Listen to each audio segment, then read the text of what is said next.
Hello, my name's Joel Taylor, and I'm an FDN, and what FDN stands for is Functional Diagnostic Nutrition, and what it is an investigation into your health to point out and give you healthy or healing opportunities to go by. And so what I do is I look at every individual, individually, of course, and I use the D.R.E.S.S approach, and I cover diet, rest, exercise, stress, and supplements, depending on the individual.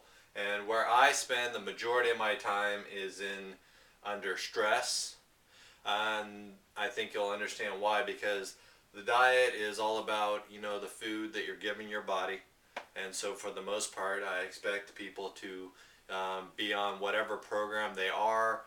There's definitely not one program that fits everybody because everybody is very individualistic.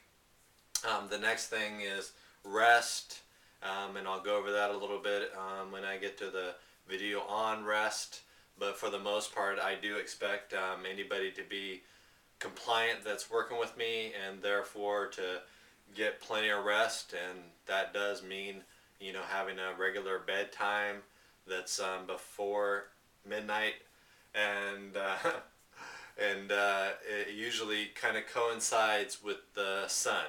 So when the sun comes up, then it initiates our adrenal glands to start producing hormones and waking us up.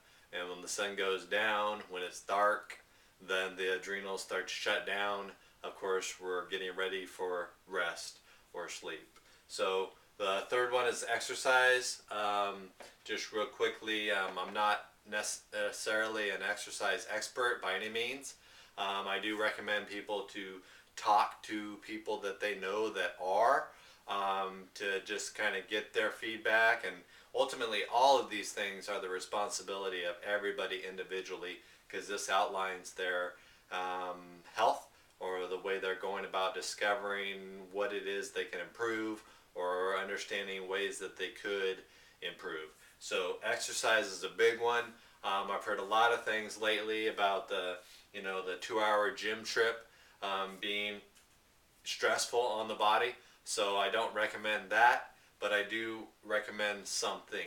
I don't recommend being stagnant. I don't recommend sitting to do your exercise, because that doesn't seem like it suffices. So the next one is stress, again, where I, as an FDN, spend a lot of my time with. And inside of that is looking at internal stressors and external stressors. An example of an external stressor would be the chemicals that you use in your shampoo or your shaving cream or toothpaste. Those are all examples of external stressors. And internal stressors, an example of that would be heavy metals. Things that you're not necessarily going to be able to identify all the time, and saying, oh gosh, that overload of copper that I have, I'm a little high on it right now. I'm not on my ideal amount or where my body should be. Again, you don't necessarily pay a lot of attention to a lot of the internal stressors, but there are a lot of them, whether it comes from your diet, or whether it comes from chemicals, or whether it comes from some type of malfunction or accident that you've had in the past. So there are a lot of internal stressors. In fact, internal stressors are probably where I spend the majority of my time.